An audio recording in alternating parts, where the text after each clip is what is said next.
Hi, everyone. Thank you for joining us for our final session of the day for day 2 of Azure Data Week. We have Andy Letourneau here who's going to talk about SSIS in the cloud. And bear with her a little bit. She does have a little bit of a cold, but she's a great presenter, so she's going to power through it. So, Andy, I'm going to let you get to it. Okay, am I on? You are on. All right, you had said there was a countdown and there wasn't one. All right. Oh, I saw it. Okay. All right, so welcome to the final session, Azure Data Week. We have, this time I'm going to be talking about Azure Data Factory version 2. Is this our SSIS in the cloud or not? So first of all, let's talk a little bit about me. I'm Andy Letourneau. I'm a senior BI consultant with PragmaticWorks. You can contact me through my PragmaticWorks email or on Twitter at Lady Runa. A quick summary about myself. I have a bachelor's in mathematics and physics. I've been in this industry for about 25 years, working mostly with SQL Server and business intelligence. I received my Azure Administrator Associate certification earlier this year. And as you can tell from my beautiful 15-needle embroidery machine and silly quilt, sewing is my superpower. All right, so the big question, the elephant in the room, can Azure Data Factory V2 replace SSIS? No. The end. Okay, bye. I'm just kidding. All right, I wish I could say it's the next up and coming SSIS, but right now it's not quite there yet. There are a lot of things that it lacks, and we'll get into that. There's also a lot of things that it can do that SSIS cannot do. So you've got a little bit of everything in there. In general, Azure Data Factory is a very good orchestration engine that allows Azure services to talk to each other. But when it comes to row-level transformations that we're very much used to in SSIS, it's just not there yet. It's getting there. And the good news is that the new feature, which has just gone from preview to live in the last couple weeks, may be able to switch this answer to yes for most cases, but not necessarily all cases of SSIS. So before we jump into Azure Data Factory, let's do a quick comparison between SSIS and Azure Data Factory and see, what kind of similarities they do have. First of all, there's a lot of similar terms, but there's not necessarily a direct comparison. For example, what they call a pipeline in Azure Data Factory is similar to the SSIS package in that it is a container of all things that we are going to do for a particular thing. The activities are very similar to tasks. They're things we do like a copy a file, execute a stored procedure. The link service is very similar to a connection manager in that this is where you're going to be storing your connection info for any of your data sources or data destinations. Now the source and sink, these are similar to data sets. They're objects in connections with the structure of a table, columns in a file, a REST API, and a web data set. So their source and sink are similar to what we know as SSIS data set. However, it's a little bit broader because we have a few additional things, such as that REST API I mentioned earlier. And then finally, how we schedule these, they have something they call a trigger, which to some degree is similar to a SQL agent job in that you can schedule your pipelines to run at a particular time. Your other option for scheduling is you could launch it using a logic app, and a logic app could be something that is monitoring a directory in blob storage. When a file appears, the logic app kicks off your Azure Data Factory pipeline, which can then go and process your file. All right, let's take a look at control flow activities. Now, there's a much smaller set of control flow activities than what you're used to in SSIS. They have a for each loop. This is similar. It has a set, it takes a set or a list of objects, and it does an activity for each one. The only catch is, unlike in SSIS, this for each loop does not allow nesting. So the closest you can come to nesting it would be is within the for each loop is you go and you run another pipeline inside that for each loop, and that pipeline that's in it will then go and have another for each loop that you can use for continuous looping. And that would be the closest you could get to nesting the for each. The until loop which is keep executing until a particular condition is met. You have an if condition, so if this, then do that. And then you have the filter. Now be careful, this filter is a control flow level, not a row level filter. So this would be something that you could use the filter to say, I want to look at this directory and read all CSV files, ignore the text files and everything else. So that's kind of what that filter would be used for. Finally, we have dependency flows. Again, these are similar. They allow branching, just like you do in SSIS. So you do have your success and failure flows colored the same with the green and the red. And they also have completed and skipped flows that would work. But again, there's no expression, so you can't have it branching as you're used to in SSIS. Some of the more useful Azure Data Factory activities, or rather the ones that you probably have a tendency to use most often. Copy data, that's the big one. That's bringing data from point A to point B. So you have your source and you have your destination or sink, where it's going to go, and it moves the data fairly efficiently.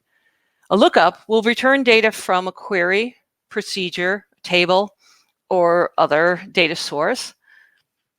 This is probably what you're going to be using the most often whenever you want to bring additional data into your data flow, as you'll have the lookup to go pull those in. Get metadata does something like listing files in a folder. So it gets the data about the data that you're going to be working with. And then your stored procedure does not return data, but if you have a stored procedure activity, it will run the stored procedure, but you're not going to get anything back. If you want the data to go back, you have to use the lookup. So even if your stored procedure returns data, use a lookup. If your stored procedure just does actions, then you can just have the stored procedure call. The set variable will allow you to pick a dynamic query based on a condition so that you can set a value for your variables or parameters that are in there. Just like we had in SSIS, where we have different parameters and variables.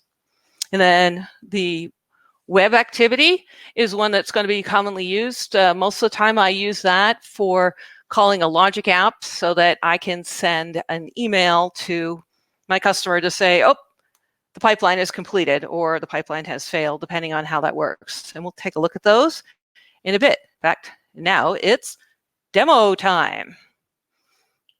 Okay, so when you pop up Azure Data Factory, and yes, I brought up a screenshot and there's a reason for that. You will see this screen here.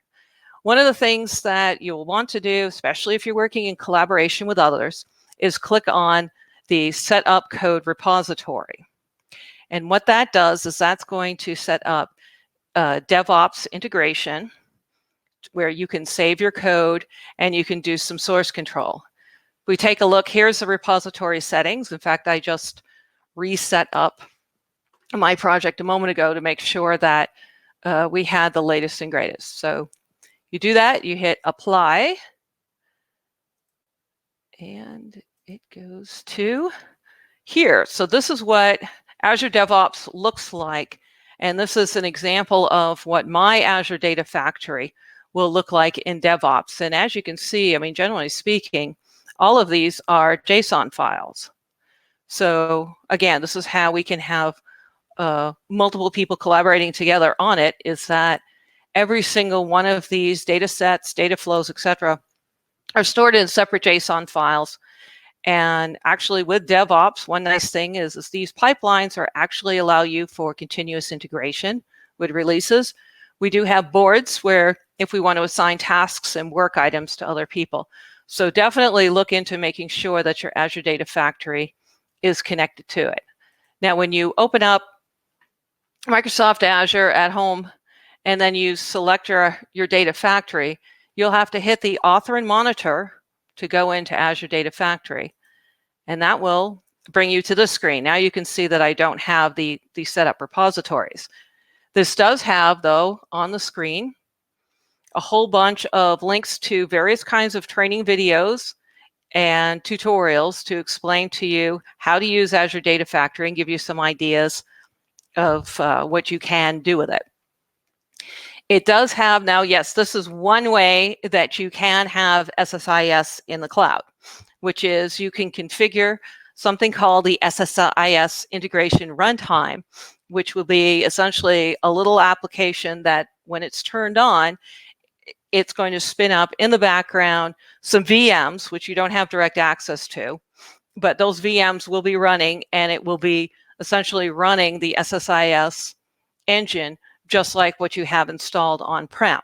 You could then have your pipeline go and kick off your legacy SSIS packages, and then over time go and change them. So that is one way of doing it, although do note that the SSIS integration runtime, I believe it costs about 60 cents an hour or something like that to keep on. I don't remember the exact price, but I do remember feeling that the cost was rather high, so you wouldn't want that integration to be running all the time, but you certainly could have it running for when you're running your jobs and then turn it off.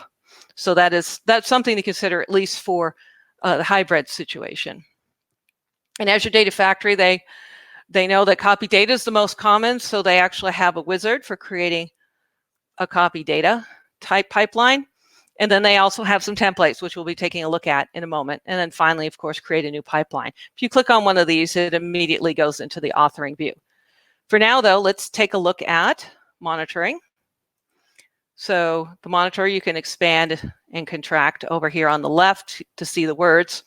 I keep it closed because it takes up a lot of real estate. This here can show you, if I had a whole bunch of pipelines run, I ran one that's just not running very well, and it failed. Of course, the good thing is I knew why it was going to fail, which is I've already run this particular file, so there's duplicates. But yes, this here, you can go in, you can see your errors, you can see what pipeline ran. If I look at the activity runs, I can now see what step failed, and you can also see that in this case I had a stored procedure, which what it does is it just writes down the information of which package failed and when and why in here. So I have a log failure, which I think if I click on, no, it won't show me. But you can see here is the parameters for the stored procedure. Oops, there we go. The parameters, I say the activity, and it's sending the value, and all of that information is getting logged in there. Yes, Git is accessible outside of Azure, Philip. I saw a question over there. Okay. So there's your information on pipeline runs. Again, this is similar kind of monitoring. One thing that SSIS didn't have, which this does have, is because you actually can view what your pipeline looked like. I can see exactly where it failed. I could also check if there were parameters in here. What parameters did I send? What exactly is the error and where? And then any of the other details that are on this for the failure. So it makes it a little bit easier to track down errors and resolve them, or at least to find out what had gone wrong, and then you can rerun the pipeline once you've fixed it. All right, so let's go to the authoring. I'm going to start off down at the bottom and just give you, this is pretty much just a quick walkthrough of what it looks like. So here's your triggers. This is, again, your SQL, I'm going to put in quotes, SQL agent thing that allows you to schedule them. If you look over here in the edit trigger window, aside from the fact that the start date and the dates and times in here are all UTC, and that is something to keep in mind. So even though this says 7:30 UTC, you'll have to go do a converter to find out what time is that in your time zone. And you can set up the recurrence every and minutes, hours, days, weeks, months, however is appropriate with the different numbers. Multiple days can be selected if you wish to do it on multiple days. And then you can execute at the times. And so if you have multiple times during the day, they would be listed down here. I do have an end date for this because I didn't want this running constantly. You probably would. And then you can also activate or deactivate depending upon so you can have multiple trigger schedules here, and then you can go link those to a particular schedule. I'm going to cancel because we don't need to update this trigger at this time. Connections, these should look very familiar to you. These are connections. This is going to be very similar to what you do in your SSIS packages. You can put in a description for your connection using a connection string, and then you can either pull from your Azure subscription to get the qualified name, and in this case, it's MySQL Server. And then you have a choice of authentication types. And then, of course, you'd want to enter your password. You'll also notice that this does have the option of using Azure Key Vault. I'm going to quit Teams because it keeps beeping at me. Azure Key Vault is a wonderful feature. This would allow you to set up pretty much a bunch of keywords, essentially. These are your keys, and that would be what would hold your connection string. So instead of giving your developers all of the data for the connection string, especially the usernames and passwords of secret places, you create a secret, you give them the secret name, and they enter that in here, and then they're able to connect to their systems without actually having to know the full connection. And just like in SSIS, you have the option of testing the connection. The nice thing is these things are very similar, whether we do it with a SQL database. If we go to blob storage here, you can see in this case, I've used Key Vault with this particular as my Key Vault name and the secret name that I came up with. They do have versions for that. But as you can see here, whoever set this up, which was me, you do not have in this now the actual information about the blob storage. So I don't have to give somebody that long string of letters that's the connection string for this blob storage. I can just give them the secret name and do that. So I would definitely recommend that if you have large development groups or if you have a lot of consultants where you'd rather not hand out passwords. Key Vault also allows you to change the passwords without having to go update all of your packages. If you have 200 packages, this can be rather convenient. So that's it for connections. Next thing is data sets. Now the data sets, first of all, one thing you'll notice is that you can put them in folders to help organize them.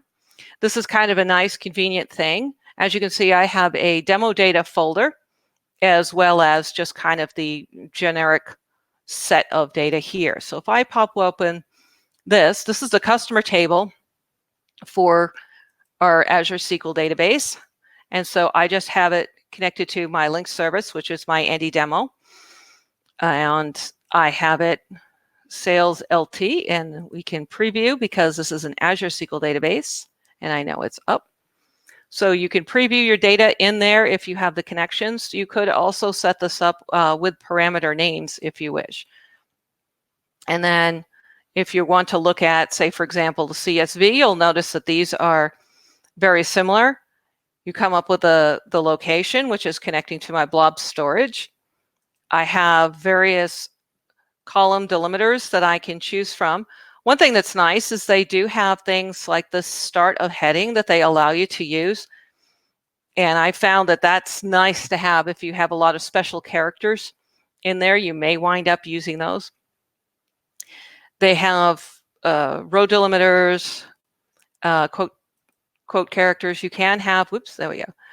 So for row delimiters, they have some built-in ones, or you can go and essentially if you hit edit, you could go type in something. So if you do have special types of files, you can go set them up in here. And we do have different kinds of encoding allowed, etc. And I think these, yeah, that's just going to be another the same. Blob storage file. I think that's the one that's weird. Yes. Here you can see this one here. I have used a custom delimiter. So that is something that's nice to set up. It makes it harder for users to actually read the files because these delimiters look a little bizarre, but it makes it easier for the machine to read it because it helps you avoid what some people have nicknamed the double quotes issue, because you have double quotes that are within your strings that you're sending, and then you have to figure out how to make sure they're all escaped properly. So this makes it a lot easier to import all kinds of data from various sources. Okay, let's go take a look at a pipeline. First thing I'm going to do is I'm just going to throw up this here, and you'll see that the pipeline, we have the choice of creating a new pipeline or pipeline from template. Just to give you an idea of what they have, there's a whole bunch of different templates. You can see we even have stuff from Google BigQuery that we can work with, Netezza to Azure Data Lake, on-prem SQL to SQL Data Warehouse copies, fixed with data flow pipeline, fact loader.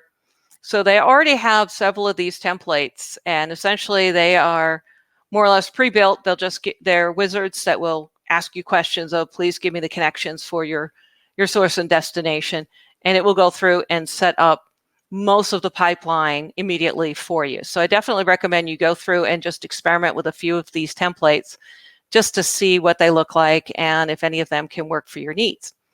Otherwise, you can just go and create a pipeline, just hit pipeline, and it makes a blank pipeline. Your options for stuff, I mean, it's pretty much drag and drop. We have Azure Data Explorer. We can run Azure Functions. If you have any machine learning, you can now actually add machine learning batch executions in here to go call those. These iteration and conditionals, I've already pretty much gone through those, which is, again, if there's a particular condition that you need, if you need a for each to loop through, we have those. HD Insight for Hive, Pig, Spark, MapReduce. The general area, as I said, a lot of these are ones that you would probably use fairly frequently. I'll show you the web one and some of the pre-built ones, which we've used for email. Stored procedures, very common. Same thing with the lookup. And here you go again, your execute SSIS package. You just throw that in there. And of course, you can run a pipeline from another pipeline. We have Data Lake Analytics, where we can run a use SQL query. We also have access to Databricks. So this is probably the equivalent to the scripting tasks that we had previously, where you could just go, you can kick off some Databricks, and that can do pretty much anything. If you can write it in a Databricks notebook in Jar or Python, then you can have Azure Data Factory run it and orchestrate it for you. There is a custom batch service item, which I have not tried. And of course, we have our copy data and then the data flow. So let's go take a look at just a simple one. This one, I think you've seen, you should consider this familiar. This is the one that failed earlier. So in here, the copy data, you'll notice that all of it's pretty straightforward. You select your source data set, which you can preview. You can put in any additional information about it if necessary. Your sink or destination is going to be another data set. If you want to run, now you could select this data set and you could also have it run a stored procedure if you want. Instead, there's the option of a pre-copy script. A lot of times, this pre-copy script, especially for SQL, this might be something to say, truncate tables, such as if you're going to truncate your staging table before loading it, you might have the pre-copy script be the truncate command. And then the mapping. Now, technically, the mapping is optional. I have done a lot of scripting where I set up a generic pipeline. And the generic pipeline, as long as the source and sink schema match exactly, same column names in both, and same data types, everything. So no transformation, just a direct copy, say from a CSV file into your staging table, then you don't have to do the mapping because it can automatically map everything that does match. The time when you need the mapping is when things are different because you might be changing a data type or something like that. And then a little bit of settings in case you want to enhance it. And in this case, the simple one, all I do is after I've run it, I call a stored procedure, and the stored procedure writes to my logging table that says, this particular import customer pipeline ran on this date and it succeeded or it failed. And if it failed, it will also send the error message. So you can see here I have the activity, add customers, error message. In fact, let me click on that so we can see better.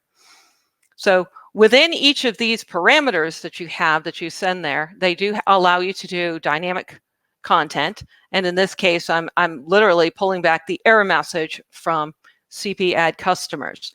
You can pull in system variables. There's their usual assortment of functions, which I'm sure you're familiar with. Now, the names may be different. So the syntax is a little different from what you're used to in SSIS, but more or less it can do most of the same expressions and functions that we all know and love from SSIS. So I'm just going to cancel it. I don't want to change that. And I feel like I'm going to sneeze. Okay, don't sneeze, Andy. Okay, so that's that one. Now, just to show you, here's what I call the orchestrator. Quick sample of a more complex one. As you can see, I have my web activities at the very end that are going to be sending email. Essentially, these all call a logic app. And the logic app, it sends in the body this information. It uses a URL in the post method. And that just runs a logic app for HTTP request received. And it will send an email to people. So that's a handy way of doing it. And since you can send a bunch of variables, you could send different email tos depending upon various conditions, as long as you run a lookup prior to pull back the email address that's appropriate if it has to be dynamic. Here you can see I've used the for each. Within the for each, in this case, I only have this one activity, which essentially is execute pipeline. But if you do that, you called another pipeline. I double clicked on it and it put the code in there. That's nice. Here's the pipeline. So here's your pipeline that it opens up. And you can see, again, it's the same thing. It has a success and failure. It's got a for each, which will allow me to loop through. So those are some of the things that you can do with it. You can see in general, if you're pretty much just processing, bringing data in, you could then run a stored procedure, which could do a transformation of the data and move it into another table. If you want to get more exciting, though, we have this one, which is it's a movie demo pipeline. Actually, I'll do the taxi demo. That one's better. The taxi demo data flow. The data flow is something which used to be in preview up to, I think, about a week or so ago.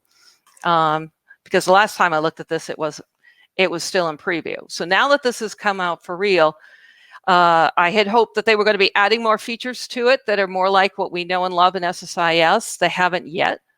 But what they have has got some pretty good things. You have things like this, which is, here it is. This is your initial stream, they call it, which is your data. You have your source data set. And then they do allow you to set options in here. If you need to add the file name to a column, that's nice that it's automatically in there, that you don't have to write anything in addition to that. A lot of times you've had to write out the code to go make sure that that file name gets appended in there. This will automatically add that in. They do have some stuff here where you can check the data types and specify formats if that makes sense for these different values. They do have partitioning if we would like to use that for optimizing how it works. And the data preview, which we can't use because I do not yet have, if I turned on this data flow debug, then we could go preview the data. It does take a couple minutes to warm up, so we can turn it on, and if it decides to finish starting up before I'm done, I will then show you what the preview data looks like, but otherwise you'll have to use your imagination. Next, you'll see that we have a join here. You can see that's a little symbol for joining. Let me just hit that. The interesting thing about this is that you can see it has different flavors of joins to choose from. And I do kind of like the way that they decided to have the picture in here to show you, in case you weren't sure about the join name, you can see the shaded bit is the data that you're going to get. So if you have an inner join, you're just getting the stuff that's the little gray thing in the center. If you got a full outer, you're getting everything in both, etc. So, and then it does allow you to map the data for the from and to. So, and that's because this join here is pulling in trip data here and trip fare, which is down here.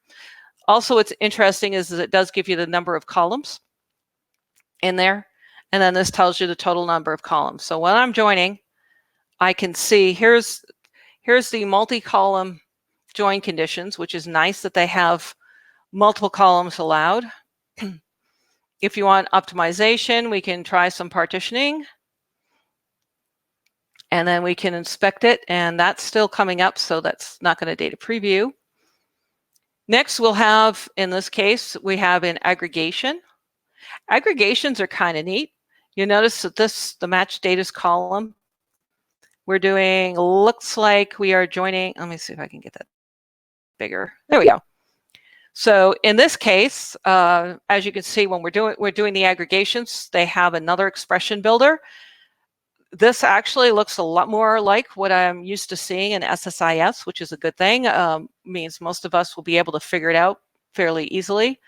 You can see you have all your column names, the assortment of functions.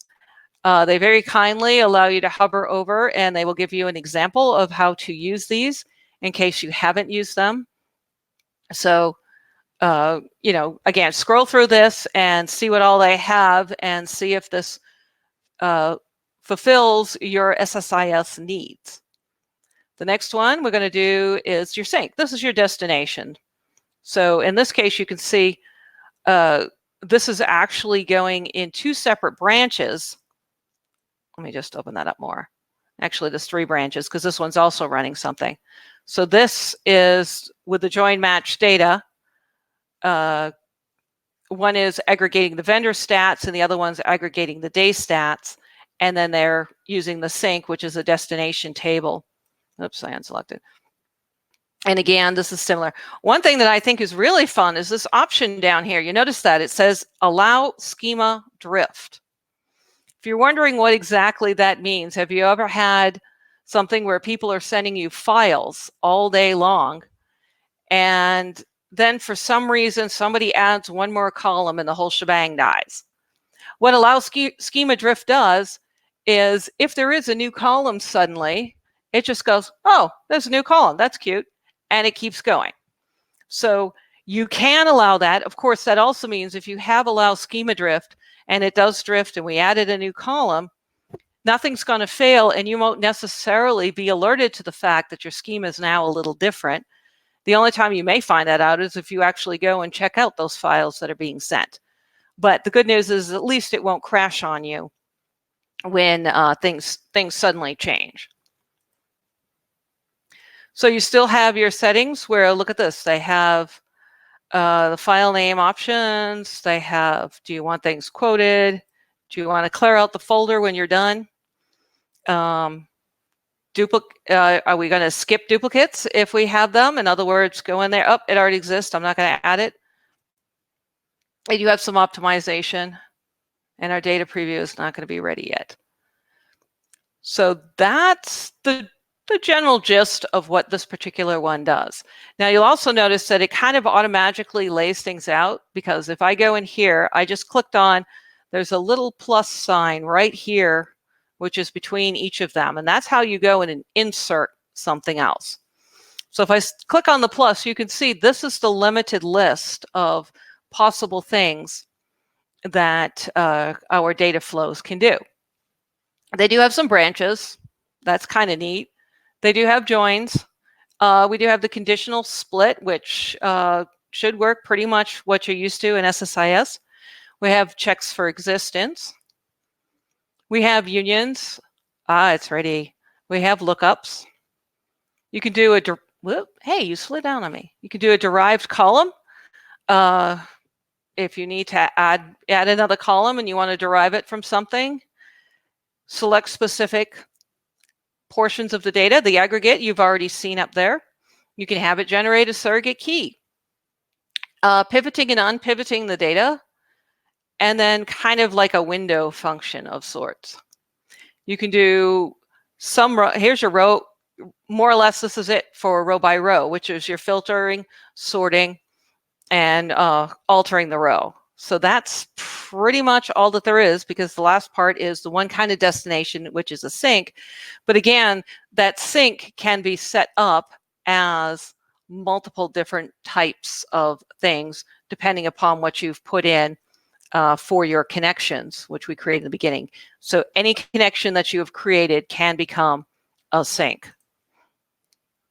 And that's pretty much it. Well, data preview. Oh, look at that. Oops. There it is. Hey, refresh. Okay. Come on. So I do find it interesting. It's fetching the data. There's only 5 columns. It shouldn't take that long, and it's not a big file. So let's see if it will fetch our data. Oh, you will. Come on, you're a small file, dear. I'm going to try this guy, see if he can do it. Give me my data. Give me my data. Okay. It looks like it is not. Oh, there it is. Oh, and it's mostly null. That's fabulous. All right. So it looks like the trip fare data is mostly nulls, which is really interesting. But there's your data preview. You can also see, here's just some other examples of how we can use the data flow. We have, in this case, we have Canadian down here, and you can see how this here is, this is actually just a reference. So it's that's why it's drawn as a shadow. It's a reference to this guy. So these two are actually linked together in this union. And so let me just pull up the union here. Shrink. Union by name between the 2 streams. And choose partitioning, and the data preview gives you the, here's the names of the conversions, and then here's the names of the columns where they match between the 2. So we're just unioning them together, and there's probably not a lot of data in there. Sometimes these do take a while to pull in. So we'll go to the next. But here's a new currency column. So in this case, here's an example of using a derived column, where you're just going to multiply by that. And then what's that? Split the data on state to create 2 streams. So in this case, now we're going to divide them back into US and Canadian. So basically what we did is we took both of them, we added a new column, and then we're going to separate them back into the US and Canadian things, and then put them into the, in this case, it's just another file. So to run these, let's see, let's check debug settings. I think that's the one we need. All right. So you should be able to run.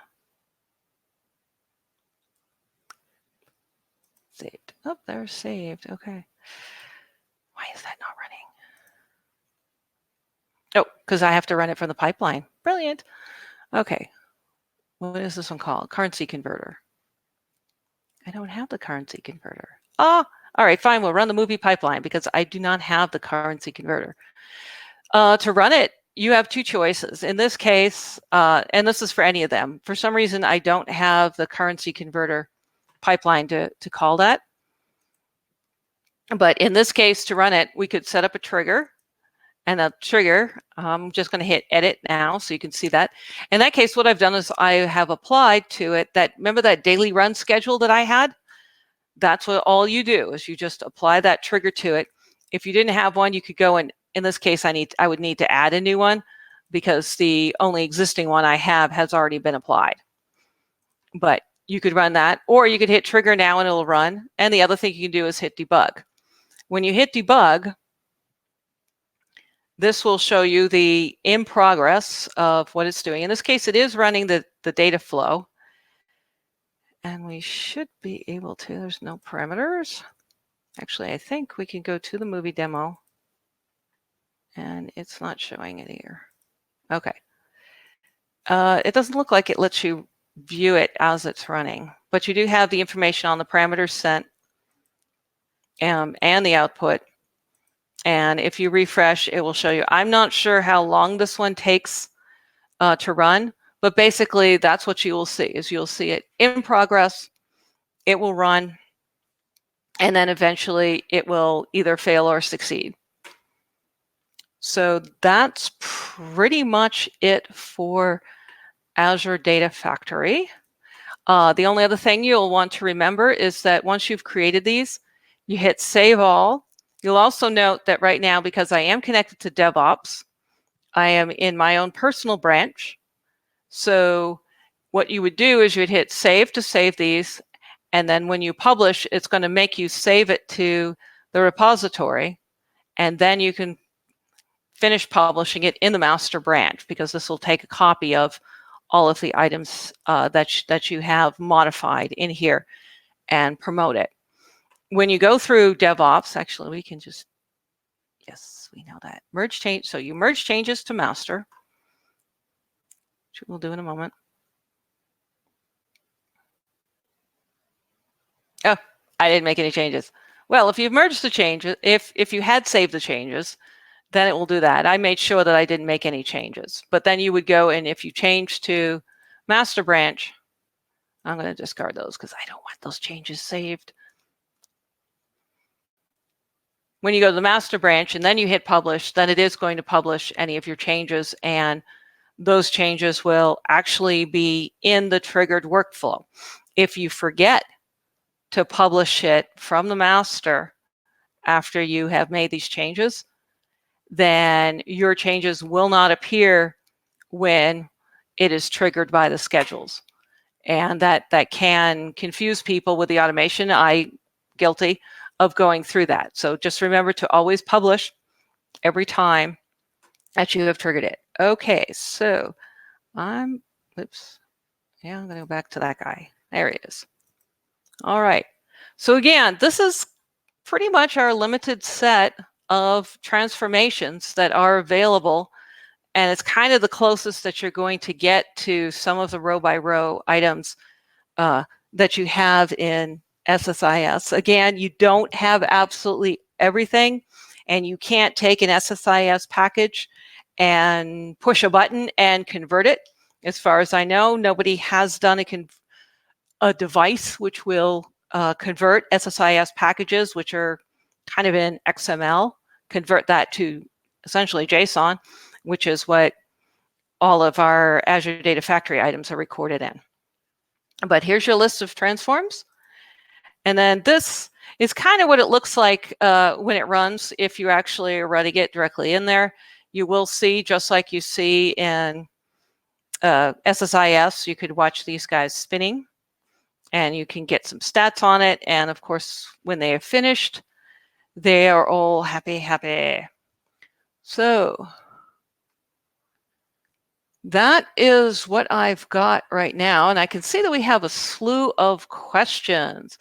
So I know Philip had asked, is Git accessible outside of Azure? Yes, you can use Git outside of Azure. There isn't a direct connection. I haven't done it. I've done it with Azure DevOps, and it works very well. You would have to experiment with it, because you can always let me get back to my webpage here. Azure Data Factory. You can always, in here, there's the ARM template. You can select that, export your templates, and then you can go save them to wherever you want. I do know that with Azure DevOps here, the nice thing is that it saves them all as separate JSON files, whereas when I create an ARM template, that actually will just save it in essentially your template file and the parameters file. Can you give read-only? So for questions, I'm looking at just the ones that are here. Can you give read-only access to the logs and pipelines? Yeah, I believe you can, because in here, this is the data factory that I have created. And I believe that if you set up your access control, of course, right now it's just me, and you have role assignments, you could set up, this person is set up as a contributor. You could set up different roles. That's the only role I have. So let me hit add role assignment. So in here, let's see what kind of roles you've got. So you do have a reader role, and that would give pretty much read-only access to everything in the pipeline. So you would probably consider trying that and having that tested, and that should be something where they can pretty much read it, but can't really make any changes, because contributor allows you to make changes, and of course owner allows you to do everything in there, including make changes. So I would assume that reader would be your best bet for that. Can an on-prem enterprise scheduler trigger pipelines? Possibly. I haven't tried an on-prem scheduler to see if that would work for triggering pipelines. I suppose if it has that information in there, it could, though I haven't seen anybody using the on-prem. As I said, most of the time, the triggers have either been through these kinds of schedules here, or you build a logic app, and the logic app can schedule it and run it. So that would be an interesting experiment to find out. Can ADF V2 handle a CSV with comma inside a cell, similar to text qualifier in SSIS? Yes, you can handle, well, the CSV, if you've got it in there, then you would want to have, again, the double quotes. One of the tricks that I've seen people do, that's just me experimenting here, is if you have the double quotes and then you have your text, and then you need to include a double quote, you use the escape character, which is the backslash, and put the double quotes next to it. That works reasonably well, but you do have to find all the places to put it in. And then if you have that double quotes, and you can have comma, and then your next column can have double quotes around it with a comma. And you can do that kind of CSV, and that will work. So yes, your text qualifier in that case would be the double quotes, and you'd want the escape character to be in there in case you had to include double quotes. And that's how you'd also be able to have your comma inside. All right, we have a question that says, does Microsoft charge when we connect to MS Azure developing ADF? Can we develop it on-prem, then deploy it to the cloud? There is some, actually, I don't think there's any charge, because my total dollars have not gone down at all. I have, this is a MSDN subscription. My total dollars are a standard amount that goes down, and that's pretty much just the charge for what I have for my AdventureWorks database. The Azure Data Factory, you are getting charged while you're having this data flow debug turned on. Yes, I do want to turn that off. Thank you for reminding me of that. That can get expensive and eat your money away, because the data flow debug is a set of resources that have been set up. It's essentially a Databricks cluster that's being set up somewhere. We don't have access to it. I just know that it's there. And that Databricks cluster will cost you money while it's running and while you're developing. But the actual time while I'm in here developing, it will only cost when I'm actually moving data. So while I am moving these guys around and I'm changing parameters and stuff like that, nothing. But if I then go and run it in debug mode, that's when I'm going to start using resources, because if I'm moving data from on-prem into the cloud, that's costing money for the data transfer or moving the data to and from. So for whatever components that I have in my ADF pipeline could cost money. How do you version control for Azure Data Factory? Yes. Well, again, that's kind of what in here, by having this in here, there's no history in mine because I just put it in recently. But you can see here's the history. If I go in here and make a modification and save, then you will see that there would be a history. So the more changes you make, you'll have history. You can roll back to these previous commits and things like that. And this kind of works very well as your version control, because I can look at my history in here in the commits when it loads.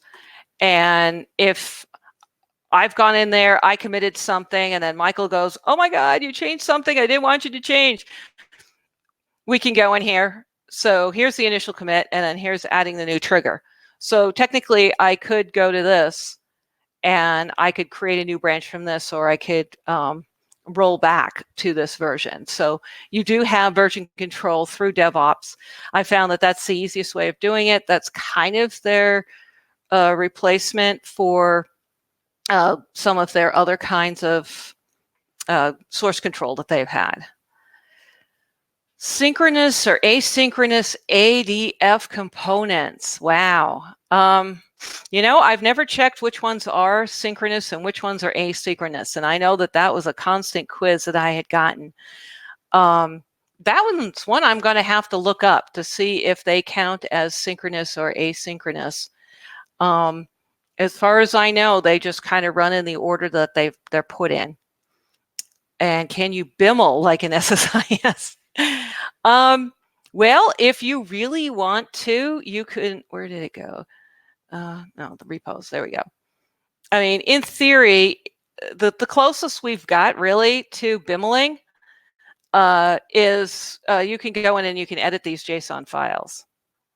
Here's an example. To some degree, this sort of looks like BIML. Like, actually, I think BIML is more of an XML-ish language. So, yeah, you would, if you take this and with Azure Data Factory, if I just hit this ARM template and export ARM template, I have the template for, you know, this particular data flow here, and I just hit export. It's going to throw it into a file, and then that file I can run through PowerShell. There it is. It puts it in a zip file. Let me open that up. So you get the template and the parameters. And let me see, I should be able to open that in Notepad. There we go. Oh, isn't that lovely? Yeah, Notepad doesn't format things very well. All right, fine. We're going to open in Visual Studio Code. There you go. So I put it on the other window. Swing. There you go. That's pretty. All right. So pretty much you could see here's your whole document. This is the closest you're going to get to BIMLing, which is you've got your templates here. If you learn the JSON language, and Microsoft has plenty of documentation on that, then you can take these Azure Data Factories and then just update your templates and import them using PowerShell. And that's pretty close to BIML, except it's JSON instead of what BIML uses. Can you see row counts between two activities during debug sessions? You see the row counts? I don't think so.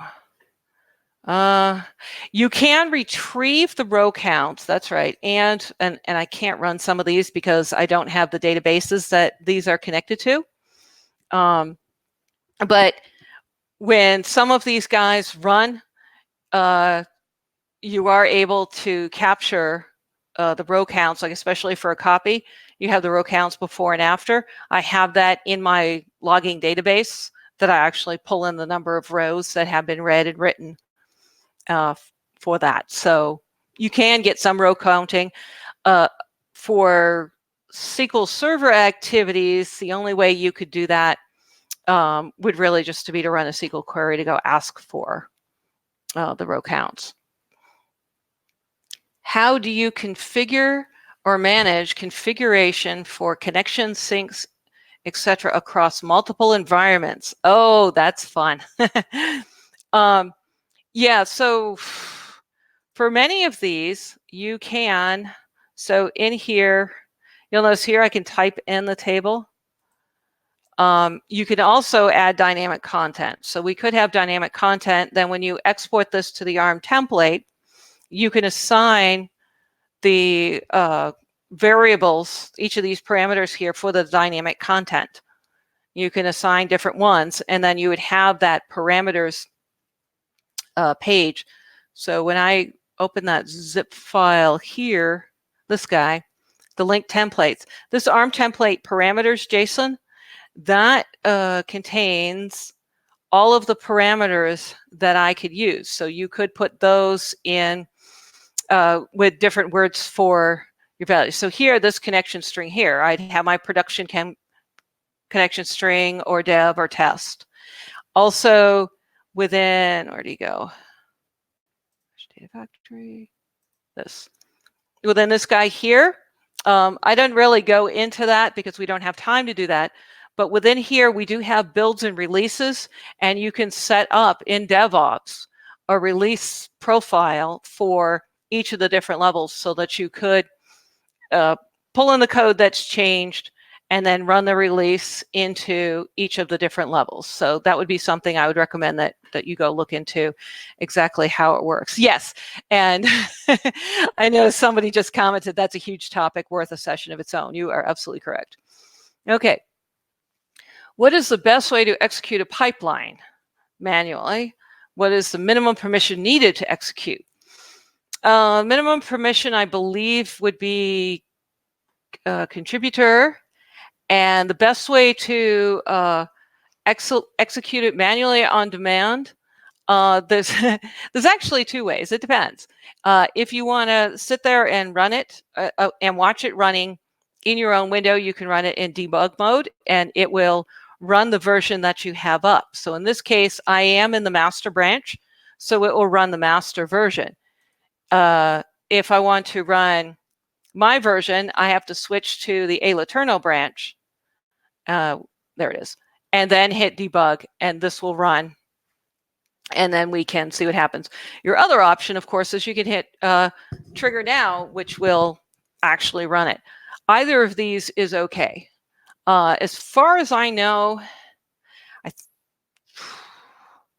I think you need at least contributor. I don't think a reader can run it, but don't guarantee that because I haven't really checked to see what the minimum permissions are for that. But I know that contributor can definitely run it, and of course, so can owner. Can we call an SSIS package job from ADF? Well, not necessarily a job, but you do have, where did it go? There it is, execute SSIS package. I'm just going to drop it in there. This here, I don't have the SSIS integration runtime set up, so of course it's not going to find anything.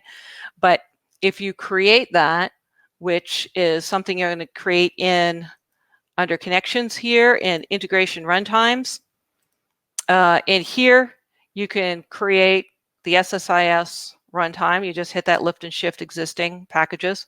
You hit that, you run that, you can set up. Once that is done, it's going to have your own SSIS DB created and everything, where those packages can be uploaded, and then they can be called right from your Azure Data Factory. So yes, you can run SSIS from ADF. Can we publish from a branch other than master? No.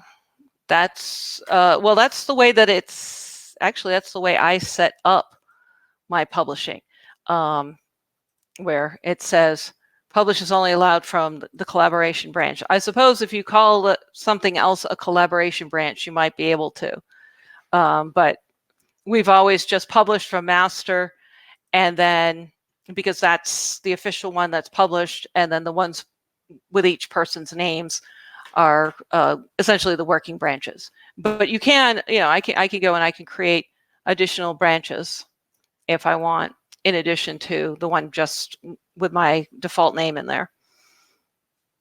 When your dataset schema changes, column add, data type change, do you have to update each activity in the pipeline one at a time? Oh, yes, that can be painful. Yes, I remember that pain. Yeah, Yeah, I believe you still have to well, at the very least, you should go check them. Now, not all of these carry the same kind of baggage that SSIS does, but you would definitely want to go through each of them, and anytime you have a major change, to make sure that you have it, that the update put in there. In my case, when I've done, for example, these pipelines here, where I'm doing source to Azure storage, because in this case, I am copying data from point A to point B, I don't necessarily have to worry about changing columns. I do for when when I'm going through, if I've declared the mapping, then I will have to go and change it.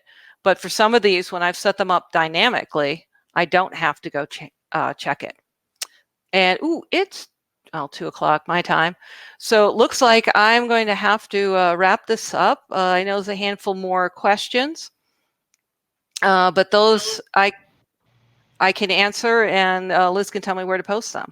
Yes, we will. We'll probably do a document of answered questions along with the presentation files that we send out. I definitely think Andy wins the award for the most number of questions asked so far. They kept adding more. Her taking about 20 minutes to answer those. So I'll definitely get those over to her. In the next couple days. So keep an eye out for those. If you guys, as always, if you do have anything else, feel free to email us at azuredataweek@pragmaticworks.com, and we'll definitely pass those along as well. Andy, thank you so much for a great last session of the day. And everyone else, thank you so much. We will see you on the next 2 days. All right. Thanks. Thanks. Bye-bye. Bye.